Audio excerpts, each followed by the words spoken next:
Ooh, ooh, ooh, ooh, ooh, ooh.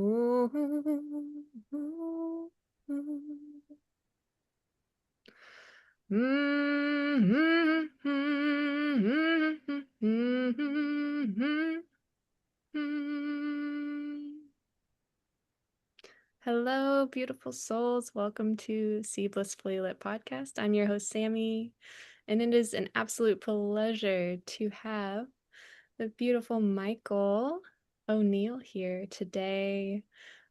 Michael and I actually met at a jazz concert just last weekend, and we had the most riveting conversation. And I'm so glad to have you here. Michael, would you please share a little bit about yourself with our listeners? Ooh, okay.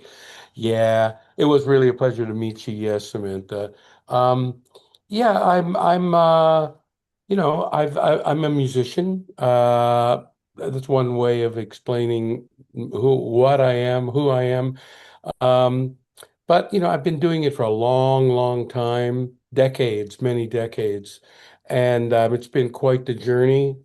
Um, um, Many struggles along the way, but in my tender age, I've reached a place where it's become what I would call a fully abundant life on every level. Every day is abundant, and I used to my concept of what is abundance used to be more typical, like financial and material.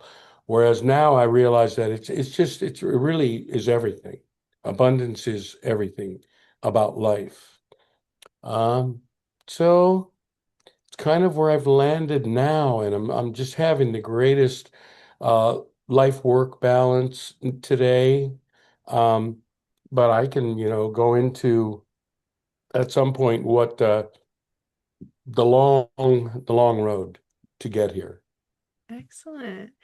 Mhm. I'd love to hear what entails everything, where you say abundance is more than just material and like being grounded in your finances. What is the other aspect of life that is in abundance for you? Well, for example, I call it in my walk today through life, every day, um, you know, every little and big and medium thing is that like just waking up, getting to my kitchen, smelling my coffee beans, making my French press, starting my day with that, with my morning prayer, getting going, being able to work from home, doing music. I do guitar sessions for a lot of people. I compose for music for films and television right here in my home. Um, but it's also like it's the relationships too. It's like all the different situations that I go to do. It's it's all the people that I'm with. It's the community. It's you know, and wherever two or more are gathered, um, there is spirit, and so that's my kind of, I guess, my occupational family situation. Then I have my family of origin, which is pretty rich too. I have two kids, two adult kids from a marriage I was in that ended in like 20, no wait, what was it? In 2001. Um, so and it was kind of rough for some years. And now, in the last 8 or 9 years, my ex-wife and I have really gotten along really well. We both love our kids, and so now we get together. She loves my mom, who's 95. My mom loves her, so it's interesting. It's a form of family still. Um, so there's all that. There's some lifelong friends. I have a few, I count them on one hand, but um, I feel very rich and in abundance on, you know, kind of everywhere I go, everything I do, you know. Yeah. I think, I mean, in my opinion, that's kind of the ultimate goal is to I see it as someone as living in presence and connection. Um, but just everywhere you go and everything you do, feeling that abundance, that fulfillment, that joy, and you cherishing every moment because you love what you have. You know what you said, the key word that you said was presence. I agree, and I really agree with that. And I've learned that more in recent times from contrast of not being present in parts of my life. Like, you know, like being hurried and wanting to be to the next thing, Yeah. you know. It's so interesting how that dynamic when I started to become aware of the fact that you know, it's a very human, common human you know, thing.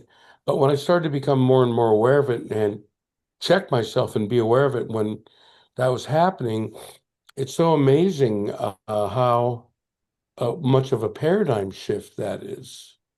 You know, and I'll still even do that sometimes, wake up, get going, and feel like I better get moving. I got some things I have to do.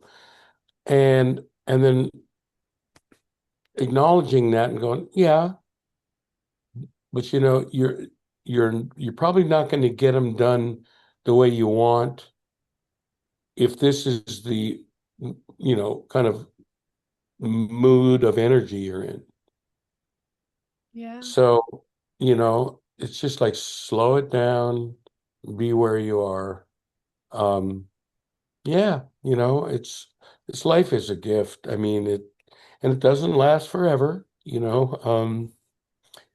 So this is it's these things I'm sharing, I mean, it's like, yeah, you know, I didn't know this all along. Well, apparently not enough, you know. Yeah. I mean, you can hear the same thing over and over again, and it can mean something different depending on what your perspective is at that moment in time and what filter you're seeing it through. Maybe you're stressed out, maybe you're relaxed. It can Good mean something point. so different. Very good point. You know, I was thinking today that, you know, another very common human, you know, thinking is thinking that we want to find quote unquote the answer, the key, and it's somewhere out there. Mhm. And it never has been somewhere out there. It's always you have everything you need. Every one of us have everything we need. And you know, kind of um settling into, I guess there's a certain level of one component is acceptance of one's current, you know, conditions and state of being, which you know, can lead to embracing those conditions and where you're at, and then you can, you know, be more open to adjustments, change. You know, change is the one thing we can count on. Yeah. Yeah. I mean, life would be so boring without change. We would get Yes, nowhere.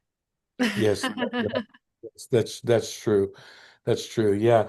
So anyway, you know, it was interesting that you know, you and Crystal, when you introduced yourselves to me that night, I was taken with how there was this level of passion and excitement that you were both expressing about, you know, what we had just done with the music.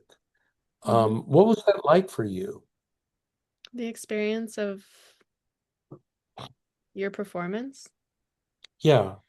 Yeah.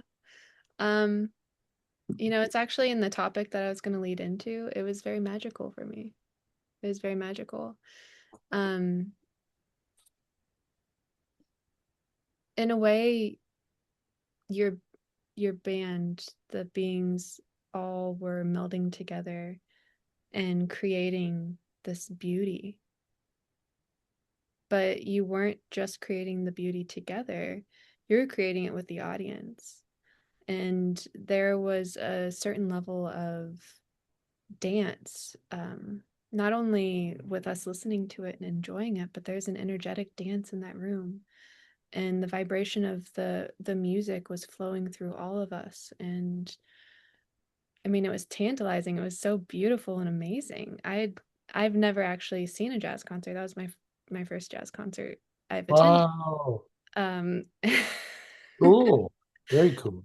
yeah, I grew up in Indiana. I guess I never ended up in a jazz concert, but um, it was very magical to see how you worked together, and then it spread to the audience, and the audience sort of danced back, and you would dance back and forth, and you would share your essence. And it was just so beautiful to be involved in too. I thoroughly enjoyed all of it. Well, that is a great perspective, and what you just described is um the way it's supposed to be. I mean musical performance because um if we were to picture, that band doing that very exact same thing, but no audience there at all, that's a whole other different kind of an energy. Yeah. It's not, it doesn't have the whole power of connectivity, and all these energies that are flowing back and forth between, you know, I guess listening, taking it in on one sense is listening, but then there's also, the the magnetic fields that we have inside of us, that kind of resonance. It's another thing, you know. Um, so, I've read some things by some seers, I guess you could call them, people that could see the past and see the future, and had talked about some famous composers in, hundreds of years ago, like their performances, like actually kind of healing people in a room, like people that were like really, really, and that can happen in small ways. Like, the typical thing is like, oh, kind of feeling down today. And then you go to see something like that, and it's like, whoa, that was like took me completely out of, took me out of my, uh, out of that emotion, and like, took me somewhere else. So, Yeah, yeah. there's a certain vibration to music. And I've seen different studies, I don't know if you've seen them too, of music affecting water if you freeze it. And we're made up of mostly water. So why wouldn't music affect us in the same way? And if you bring a whole group of people into the same resonance, then it's very I had likely to Yeah, I regulate had them. not heard it. I had not heard it expressed through the water, framed through water. That's interesting though. I like that. Um, um, Electricity travels through water. Oh, that's a Well, good point. well, that's why I don't jump into a pool when I'm playing an electric guitar. That would be very shocking. Yes, it would be.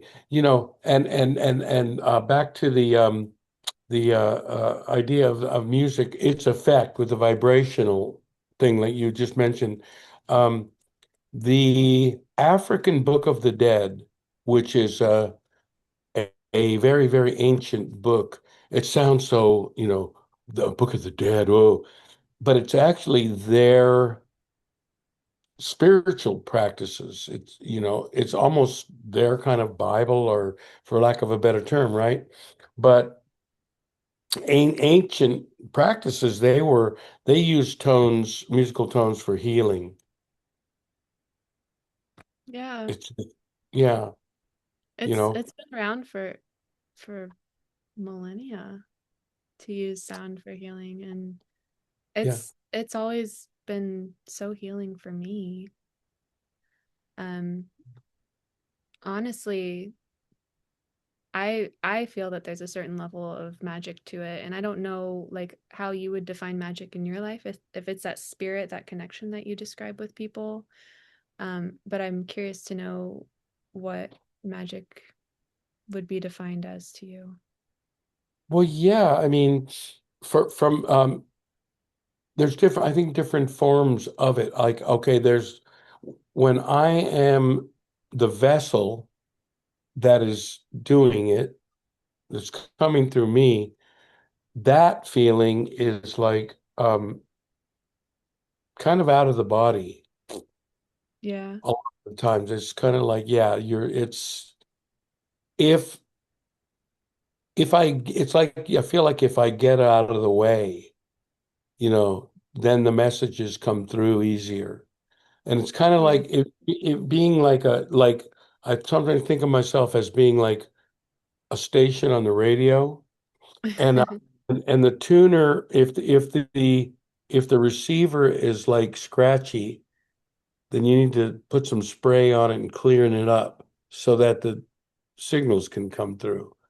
So it's kind of like that, the more uh yeah, and then with doing that with like other musicians in a situation, then it becomes even more. It's like you're you experiencing that individually, but you're also taking in uh, others' experience at the same time that you're sharing this room with, and this experience with, and responding to that energy.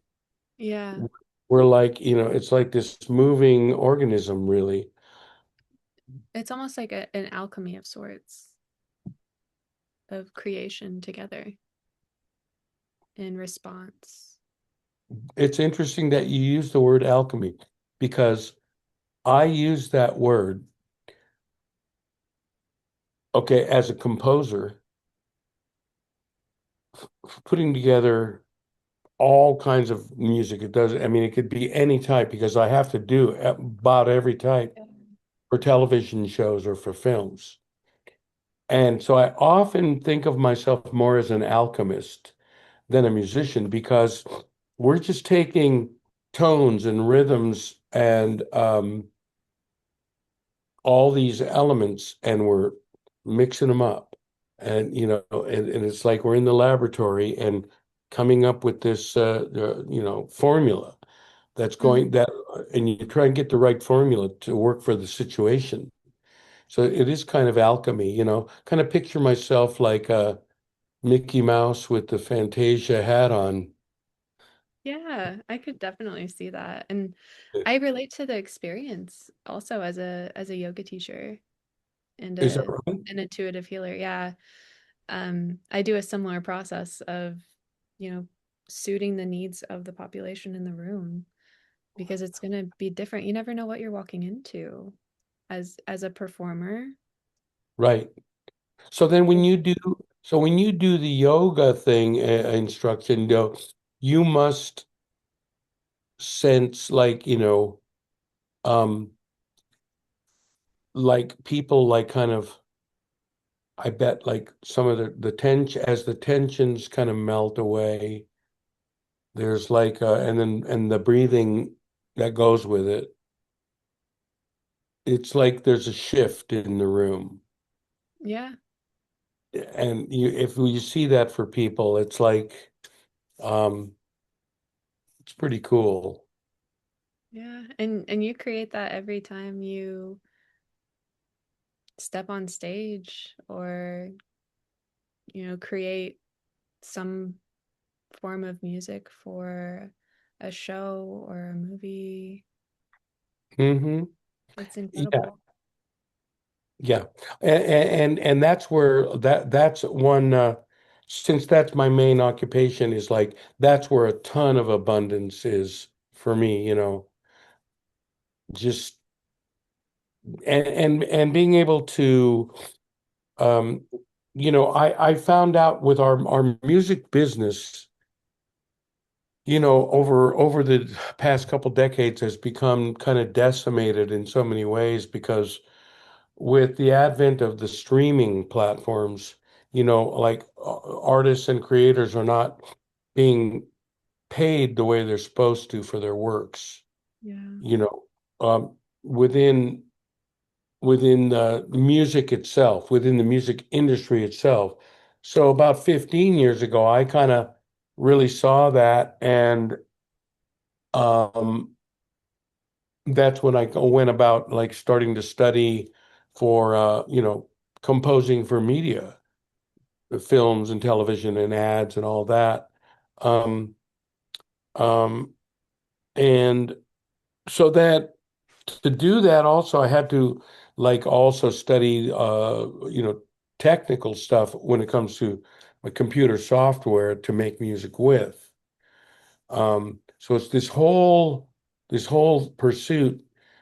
But what it's given me is I finally did make connections to do the work that I set out to do with television and film. But because, well, as a side effect, because I learned all this software, now I can do guitar sessions for people remotely who want to hire me. And I just, upload and download stuff. And I have a lot of options these days. There's just a lot of things. I produce different vocalists.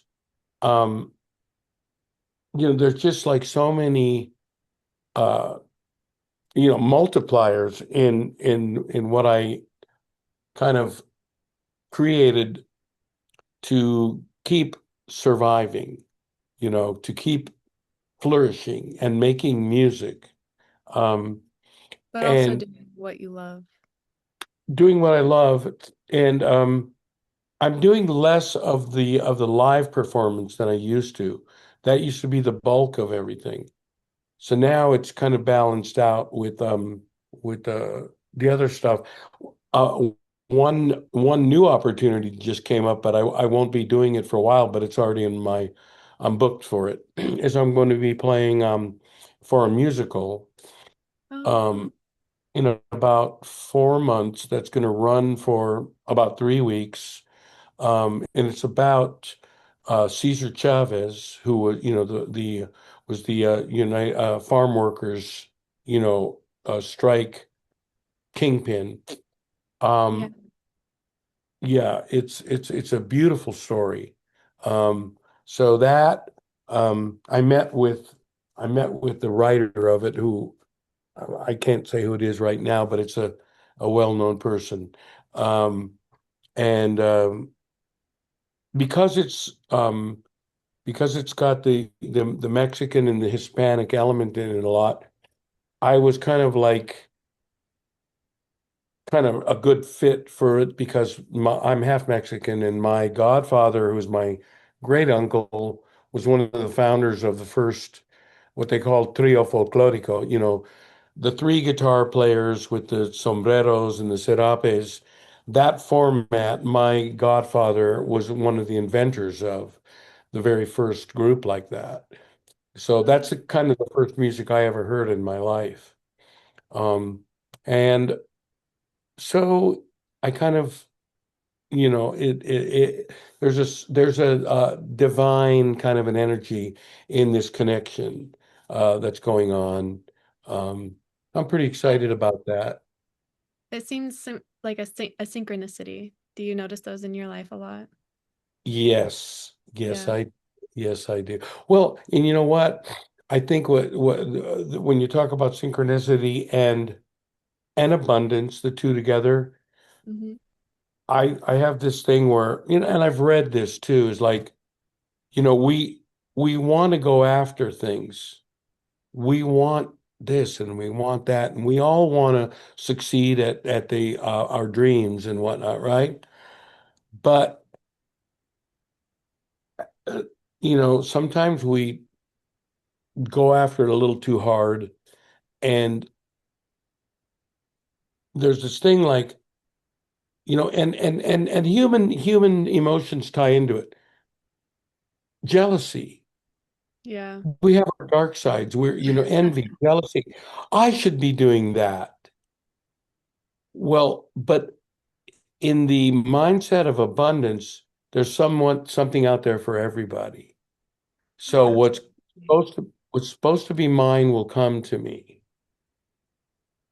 So my job is to just continue working on me and improving myself on every level so that I can be someone that is easy to work with Yeah. and help solve people's challenges and problems in what they need from my end of things. Yeah. Um, But from what you excel at and what you enjoy doing. right, exactly. But yeah, I mean, it's like the more the more, and I think we spoke about this a little bit Saturday, but the more I've come to accept myself with all my warts and all my flaws, the more I accept everybody else, and and then I can applaud everybody for what they do and what they have. Yeah. And it's kind of counterintuitive, but then that just it comes back to you, Yeah. And you it's know? a different level of self-love than just like, oh, me, I'm doing everything for me. It's more like a self-acceptance and finding this purity within. You said everything is you already have everything that you need, right? And Yes. so many are looking outside and they're looking at this and that. And I need this, I need it, I need that. And you're looking inside and you're seeing, oh, this part of me is a little reckless, but I really love this part of me. And then you're unlocking this incredible abundance in your life. And that's truly amazing. It is, and just the possibility of it. And I think once it's like one of those things like uh discovering the keys to the universe and the fountain of youth. It's like when you start to like get in touch with that and sort of partner with that and become active with it, then are you don't worry about others. Let everybody else take care of their own thing. You're occupied with, you know, doing the most with what your gifts are, Yeah. you know. So that's a thing. Now, I want to, go into a little bit about that's where I've landed today. Yeah. But I I, mean, I'd love to hear where your journey started and maybe a yeah, turning point of change for you. yes, yes. Well, I was born into a family, five kids. I'm the oldest. Uh, my dad was like a heavy, heavy drinking alcoholic who was a heavyweight boxing champion, a Golden Glove champion of two states, Massachusetts and Connecticut. He was big and ornery. Kind of had a big heart though. He was always for the underdog, Irish, just kind of but just out of control with the alcoholism. Um, and my mother, Mexican mother Rose, who wore rose-colored glasses, was kind of like wow, went through a ton with that. So eventually, they split up two, three times, and finally my dad left, and I guess I was about 17 or 18 at the time.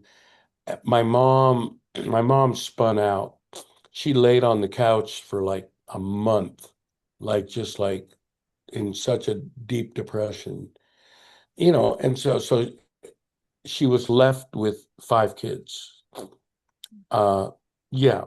So um, anyway, she was able to like get up and get going, and just work just whatever jobs, and get through it. She's pretty incredible. Um, but what happened for me is that as a young person, I was into, at the time I grew up, I was into drugs, alcohol, all the partying, out of control myself. And but as I remember, I was still, like, I used to like to smoke reefer and drink a lot. Um, I got married very young. Well, let's say immature. I was 28, but I was too young, not didn't have it together enough. But so about 5 years later, yeah, 33, we had our son. And I was, my ex was working for Walt Disney Pictures animation on all the big, second run of Disney's, from Who Framed Roger Rabbit, Little Mermaid, all the way through up to the huge movies. Um, and when I was in town, not touring, which I did tour quite a bit, um, she was working like these long days at Disney, and I was watching our son. I was at home with him until she'd get home at night. If I had a gig, then I'd go. And I was drinking in those days still. And then one morning I got up. I mean, yeah, I got up after being at a gig the night before and having had drank a lot. And my son was just like 1 year old and just wanted to play. And I was wiped out. And I went, I just can't do this. I can't do this. So that's when I went about, stopped doing all the substances, kind of cold turkey-ish, but then realized that there was a lot of trauma that I had internalized from the dysfunction in the household. So I went about different 12-step situations. I started with adult children of alcoholics, Al-Anon. I did CODA, which is, Codependence Anonymous, all that, as well as, personal therapists and all those things. So, I learned that even though I could point and go, my dad was so like brutal and mean and this and that a lot of that was in me. Hmm. So, so that was uh, something that I said about getting in touch with myself. And I remember one experience. One night I was playing with a band out on the Santa Monica Pier. There was a restaurant there we were playing at, and playing with the bass player and the drummer. And the bass player and drummer were like real connected. Like they were like looking at each other and like, and I felt like not connected with them. Oh. And it was like really bothering me. So on the break, I went out onto the pier and was just looking out, and this like really tense energy was like kind of working through me, and it had to do with being out of control, like a kid. Like it was like a stunted. child energy in me that had never really kind of come, like resolve that energy. So Yeah. that night I realized that, okay, this energy came in. It was like, "Ugh." And I looked at it and then it went away. So that was the first time I kind of got in touch with, okay. Until that moment, when those kind of feelings came in, I would have to do something about it, Yeah. like something not good, Yeah, like using drugs or drinking or or getting in like bad, conversations with people, like being, not being, not being nice. yeah.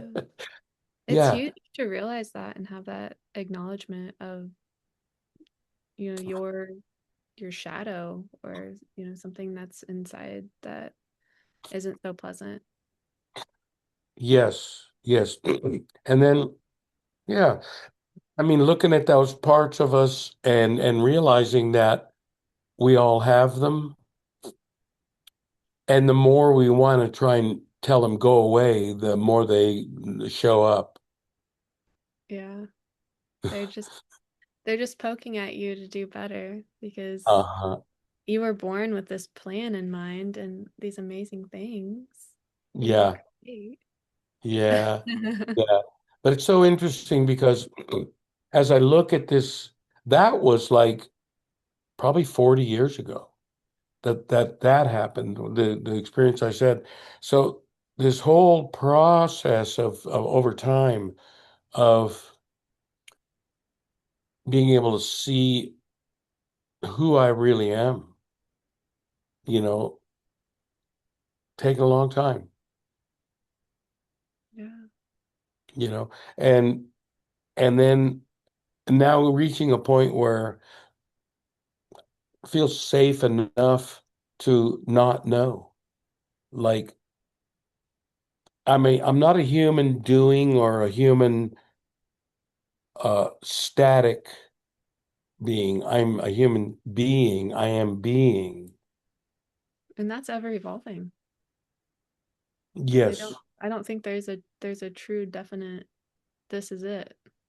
Yeah. It's ever flowing, it's ever changing. Right. And so I mean, to really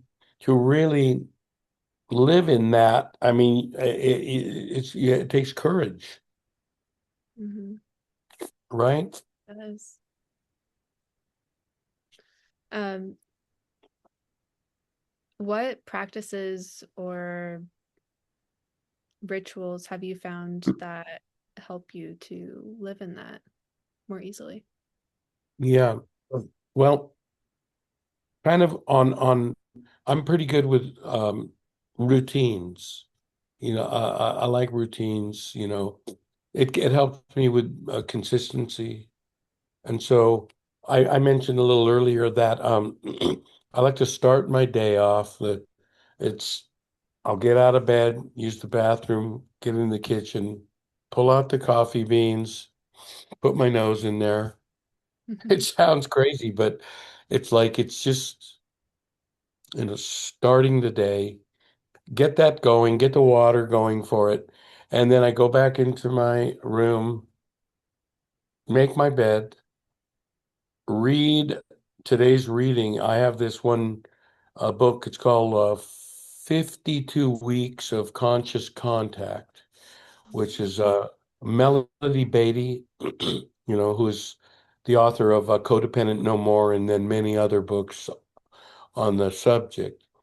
And so it's daily readings. So I'll read that, today's reading, and then get into my prayer to get into the right mindset for the day. And I start that way. And as in more recent times too, I think it doesn't sound like a big quote unquote spiritual practice, but it actually is for me, and that is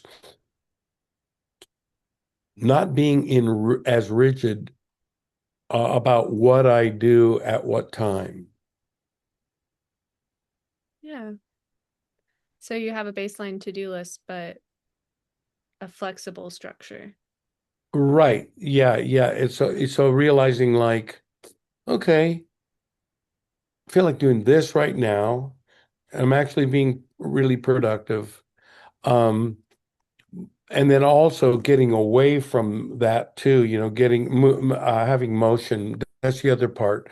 You know, this temple that we live in called the body, we need to move. We need to, so getting in exercising and moving and stuff like that is part of that whole, picture, Yeah. right? You have Yeah. to fuel it. You have to take care of it. It's Yes. And so another part of that is, um, along with the exercise is, a reasonable diet, and I'm big with supplements, especially like when you get up in years. I mean, you kind of have to do that. And one of the biggest areas that I kind of double up on is gut health. oh, Gut health is like really, really important. They even refer to the gut as being the real brain. That's where the reality is. This up here is your secretary. hmm This one's just like, okay, you have this appointment today. You're supposed to do this at this time. And then like the real world, all your interaction, you feel down here, you know? Yeah, it's kind of your physical brain Yeah, yeah, like dictating like, hey, you need to exercise or you need to drink some water. right. But also like the morning kind of prayer period is prayer slash meditation. Yeah. It's kind of a combination. And then a lot of times, um, if I'm just like in town doing my thing where I'm not like out working out in the field where I have to be somewhere, I'm on tour, if I'm at home, kind of like in the later afternoon, maybe around 3 o'clock, I'll need a little bit of a battery recharge. So I'll close my eyes, get on the couch, and however that looks. Again, that's not like rigid. It could Yeah. be meditation, connecting in that way, which could lead to a little bit of a cat nap. And then I'm ready for the rest of the day. Yeah. Yeah. I love little cat naps. I take them too. Do Or, you? or meditation. Yeah. Yeah, that's When cool. your body How asks for it, it's so good for you. Why not close your eyes for 10 minutes and then feel completely recharged and ready to go? Instead of absolute pushing yourself, if you keep pushing yourself, it's just going to lower your capacity. right. And now have you ever experienced this where you you're thinking of something and you're trying to maybe remember something, a name or a place or something. You had been talking with somebody about it and and you just couldn't remember the thing. And Yeah, it's like, oh God, okay. Then you kind of go, okay, leave it alone. And you wake up the next morning and it's right there. exactly. Yeah, Yeah. that is interesting. I found that sometimes, I guess kind of like what you said when you push. You mentioned that earlier, like in doing your work. Sometimes when you push or you work too hard for something, you push it Mhm. away.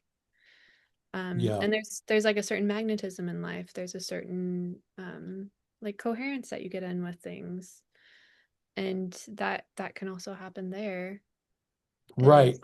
is you are trying to remember something so hard that you're literally just over over pushing on yourself. Exactly, exactly. What's interesting too is like all of these realizations uh of how to live like this. That's it's like I feel like the better I do in the direction of, not being so in control of things is there's a certain sweetness Hmm. that happens. And that would be like kind of grace. It's like grace. Yeah, living in grace. Yeah. It kind of comes out of that. And yeah, I mean, here's something interesting too. February 26th of 2024, I almost lost my life. Wow. I fell asleep at the wheel on the freeway. I'd been burning the candle really hard and not getting enough rest. But fortunately, my car wasn't going too fast, but my car slid and it turned up on its side. So I was like, my door was down on the ground. And a bunch of these other motorists, these men had stopped over and came with their uh, tire irons and broke open my windshield so I could get out. Wow. So, but the crazy thing is like, you hear these stories about when a drunk person gets in an accident and gets no injury because they're so loose, right? I was literally asleep, so I got no injuries. I walked away unscathed, and so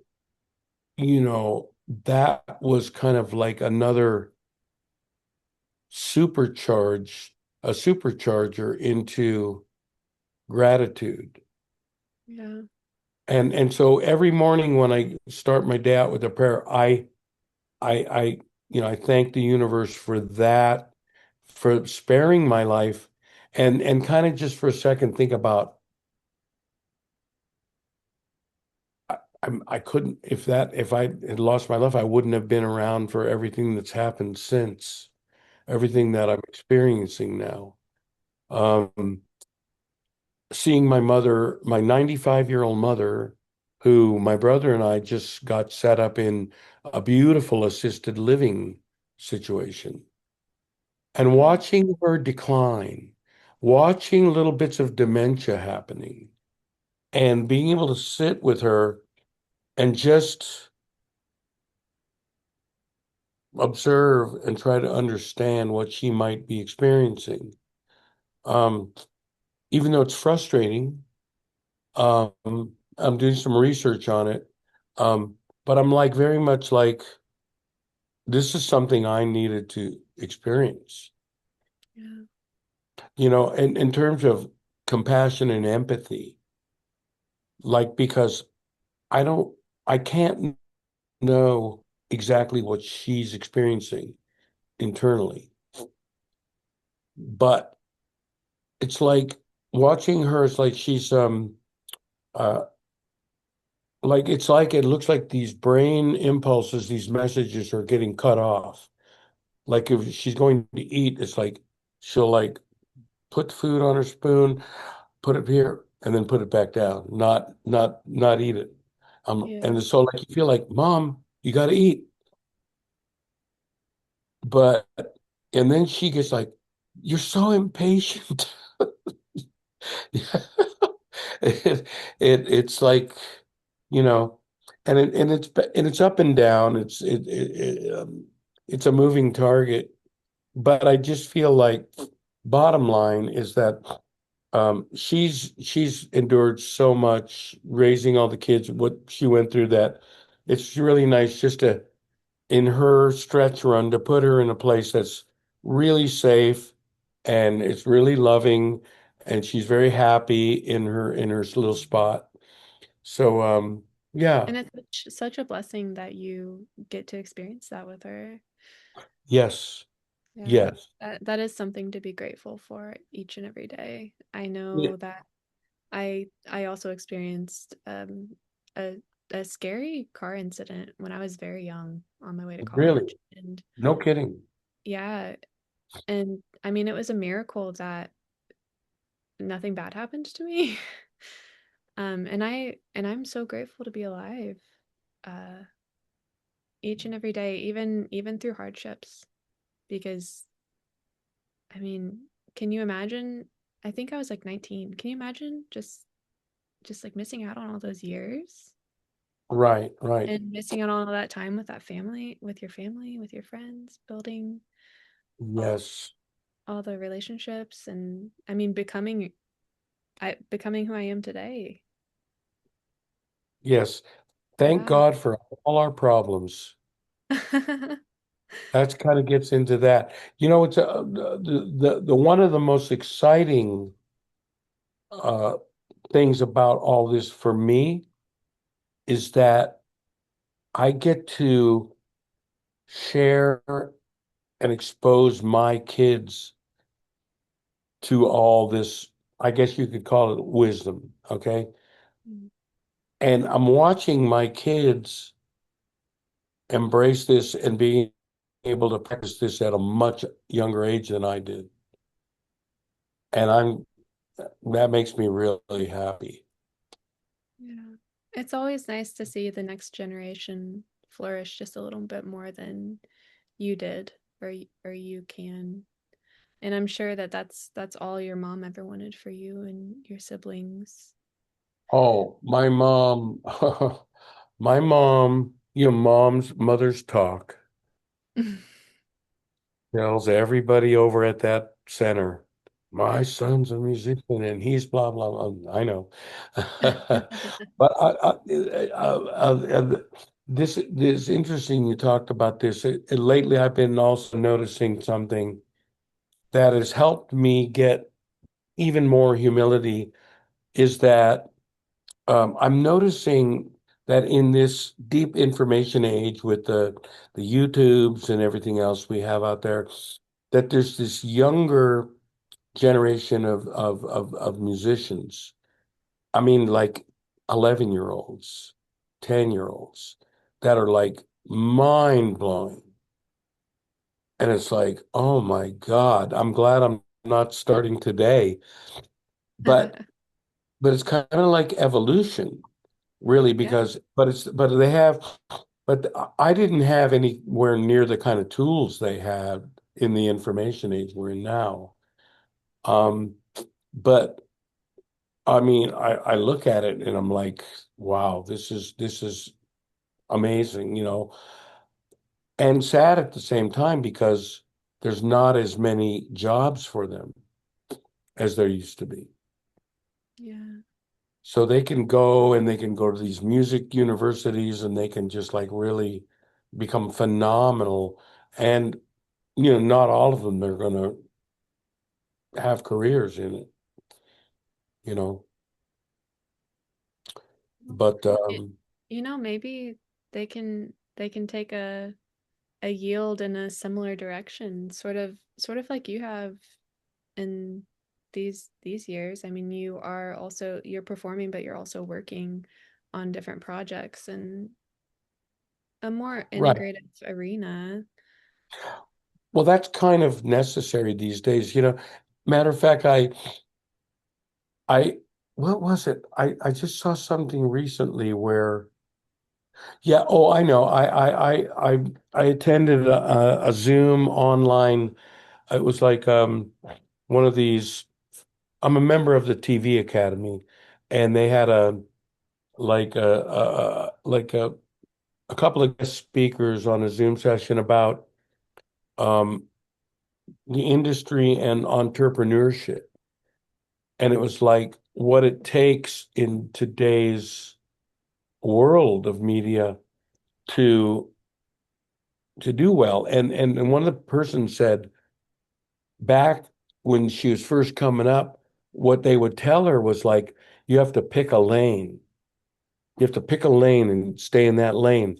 And she's saying that now where she's gotten to is that that's the exact opposite of what you need to do. That the diversification of things of wearing, it's like the whole picture of what you do now is kind of, you know, and your generation is really has a lot to do with that. I think what do they call it? The gig economy, something like that. Oh, I haven't heard of that. But I Yeah. mean, you're right if you think about it. I believe that I was pieced together by all of these different um professions, learning, certificates, college, and it all came into this beautiful, incredible niche that I'm in. I mean, Right. you wouldn't find that if I just sat at a desk for the last 10 years and did the same thing. Right. And the beauty of it is too is like then you don't get bored with one thing too. It's like you just when you've done enough of one thing, okay, let me jump over into this other uh area. Yeah. And it just like keeps your interest. Good for the brain, Yeah, you it's amazing for growth. And I love that you do that. You do what you've always loved, but you've created something more out of that. And you have a new aspiration on the horizon you already mentioned. I'm know. curious, how do you see yourself impacting others in the world through your work in the coming years? Interesting. That's a good question. I already see some of this and am experiencing some of this because um, I am now what you might call the old guard in my business. At 73 years old, yes, I am 73 and still feel like I'm in my 20s or something, Oh, crazy. you're vibrant. Yeah, yeah, I'm very fortunate. But I'm already seeing that, I never thought of it in this way, but I mean, for many, many years, I backed a lot of like the top artists in the world. Uh, and so there's a lot of musicians that have seen me on videos, YouTube, they can see it because the people I work with are the top in the industry. And so I'm there. They see me with that. And so they're kind of like I'll be at our NAM convention, the National Association of Music Merchandisers. We have once a year. It's a 3-day thing at the Anaheim Convention Center, which we just had in January. Um, and I'll just be walking through there, and some young person, some young musician will go, "Oh, you're Michael O'Neill. Oh my God. Oh, look, can I take a picture with you?" And it's like, so I have a responsibility now Yeah. to, give this person some uplifting words, give them a little time, you know, um, give them some love. And it's and do all that as I work my way out of my imposter syndrome. Wow. It That all happens at the same time. that's incredible. Yeah. And what a wonderful space to be in too. Yeah. Yeah, it's nice to be um there's a part of me I feel a sense of relief because coming up before I really got to I would say really love myself fully, accept myself fully, was more competitiveness. Mm. Any industry has a mode of competition to it, but I was like pretty invested in that in a long time for a long time, and it's just the more I kind of realized that I have what I am. I am who I am. It's all good. Everyone else gets to be what they are. It's a relief. Yeah. The layers peeling off, So I'm curious, even after all of these years of performance, there's this level of imposter syndrome coming up when fans approach you. Well, yeah, because it becomes like kind of a thing of like being in a position of authority. Um, Okay, like you're supposed to have your stuff together, mister. Like you're supposed to really know. And I don't have a degree. I mean, I went to a year and a half of community college, to a good one, to learn my music fundamentals. But outside of that, I'm almost all self-taught. And so as our industry has been cut into because of the streaming and everything else, that we talked about, a lot of people in music have turned to teaching. uh, So a lot of people I know like will have been teaching at like the big institutions, USC, which has Thornton Music School of Music is part of USC. There's the LA Music uh what's it called? LA Music Academy, I think. There's Musicians Institute, there's Berkeley School of Music in Boston. There's all these, music schools, and people that teach at them have degrees. So I've been on the periphery. I've been brought in to do a clinic. Like mhm. we have a special guest artist today who's going to do something for you, but I don't have a degree. So, um, I feel like I fly by the seat of my pants a lot. And but that's where I feel that my strength is in, we're going to cycle back to what we were talking about early in our conversation, which is my strength comes from realizing that I'm a vessel Yeah. and that, in many ways, I'm just letting the power of the universe just come through. And that's where my power is. Yes. I mean, the studying part of it I've done enough of, you know, but I'm definitely you know, don't do things uh in the way you're supposed to, Or the way you're told you're supposed to do. the way you're Just told. say what's right or wrong. I Yes, mean, exactly. you literally have a degree in life. Yeah, yeah, yeah. Well, when people ask me if I have a degree, I have the third degree.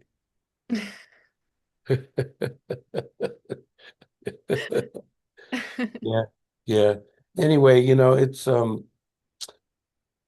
uh yeah, I kind of pinch myself like a lot of people at my age now have kind of, even ones that are in reasonable health are not doing as much as I'm doing now. I'm still kind of relevant in our business, and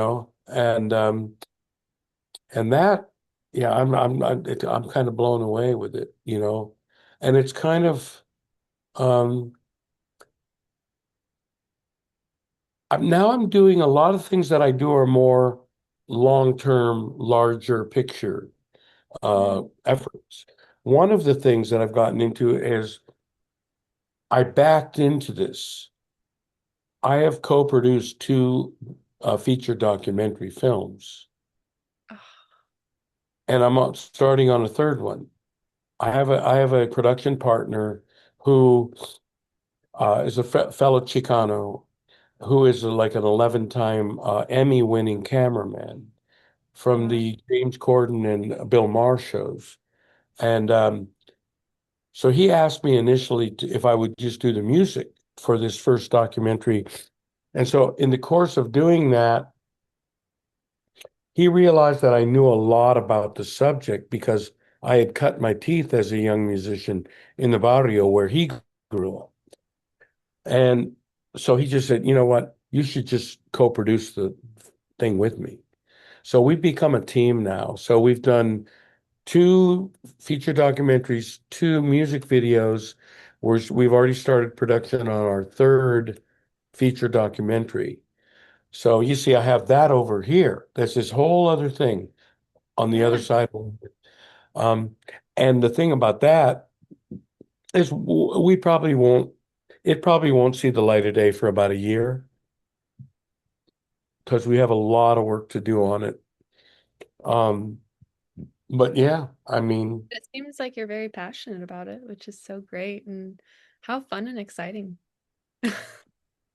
it really is. You know what's really fun too is I like when the projects are done and when they do the premiere screenings, these are small films, but when they do the red carpet events, I love it. It's fun.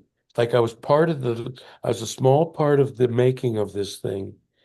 And everybody like gets dressed up for the event and we get to go and you know, see, that is another big thing too, is that like being a small part of a big effort is a great feeling, you Yeah. know. And And to see the results and to have that connection with the whole team.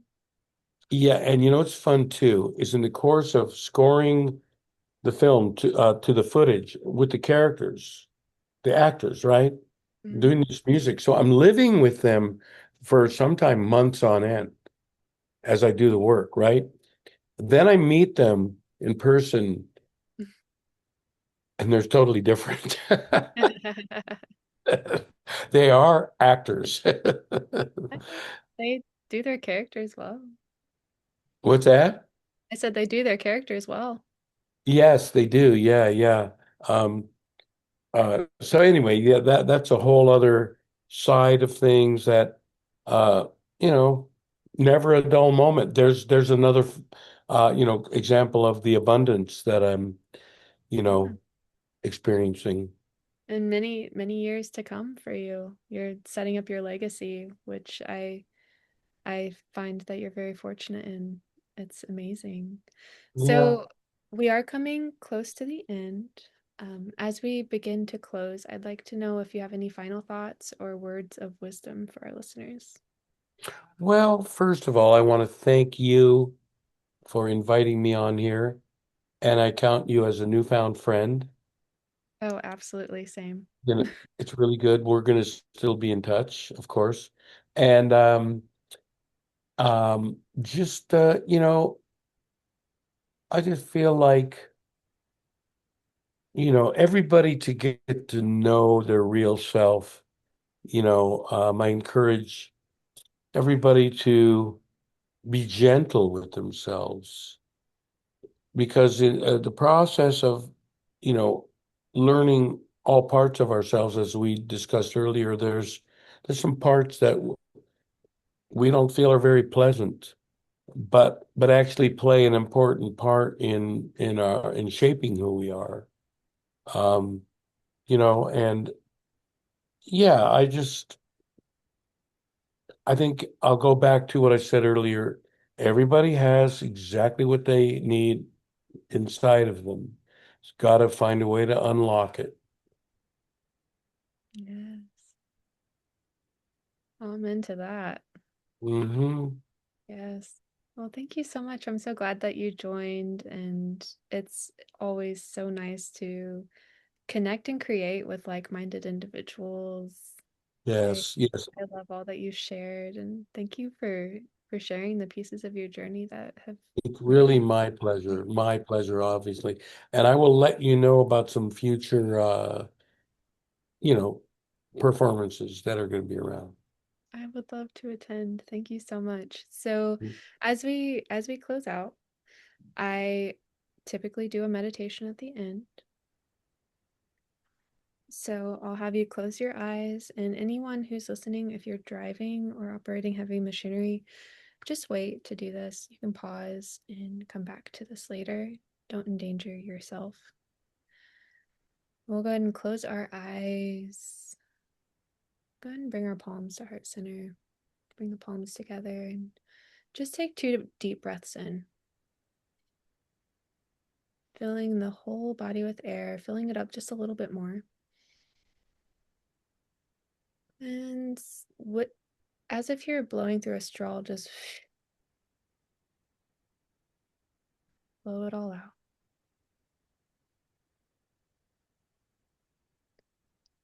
Just allow your breath to regulate, keeping the eyes closed. Just noticing the beat of the heart. Feel your heart beneath the palms.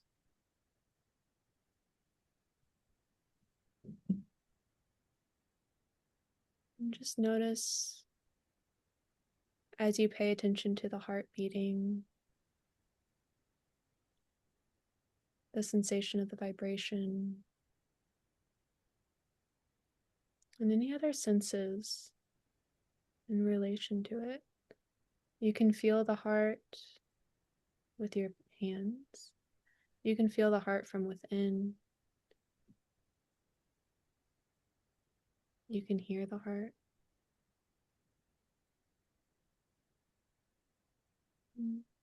Just bring your awareness to the presence.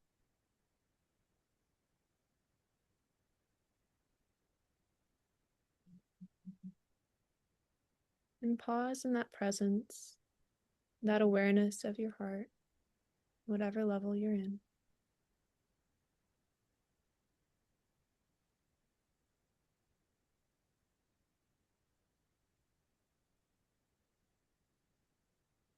And just recognize the peace that is there.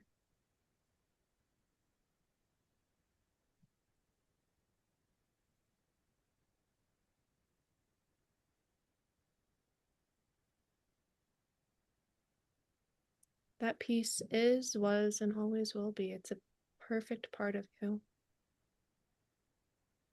And now you know it's within. It's all around you. And you always have access to it. Slowly return to your breath. Sigh it out. Take 2 deep breaths. Sigh it out. And slowly begin to open your eyes, looking around the room. Maybe you're outside. And just noticing the presence all around you. If you're around the screen, slowly bringing your gaze back to our screen. Welcome back, Michael. That always feels so good. You know, it always feels so good. It does. It does. It's nice to just be in the moment. And Yes. You know, that energy that the ocean that you connect with of electromagnetic energy of the universe when in meditation, I feel like, you know, it's funny, but little bits of actual biblical stuff, like the quote of "I'm Alpha and Omega, the beginning and the end." It's like not from a religious point of view, but from like an enlightened spiritual point of view. I think that's what the dude was talking about.